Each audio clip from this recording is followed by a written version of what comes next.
Wakati Pacha naongelea mambo ya makundi rika, alikuwa anamaanisha mambo mengi sana pale kwenye makundi rika. Wewe huna mpenzi, wewe mjinga sana. Wewe unavaa sketi zako paka zinavuka magoti, wewe mjinga. Uwe na msimamo, uwe na nidhamu.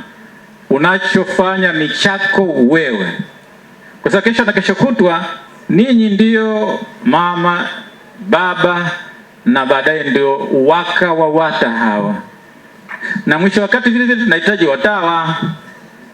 Ndio masista hao, ndio mabrother hao, lakini mapadre hao katika malezi. Na ndio maana tusipokuwa macho katika utandawazi ulivyo, tutakuwa vichokoo. Tunafahamu kwamba dunia ya leo ina wataalamu wa aina mbalimbali. Ukitaka kutengeneza pua yako iwe imechongoka kama ya mzungu, watakutengeneza tu. Ukitaka uwe mweupe pe, utakuwa mweupe. Kama ulikuwa mweusi, utakuwa mweupe pe, lakini utakuwa kama sanamu ambayo watu wanakuangalia hapo wanashangaa.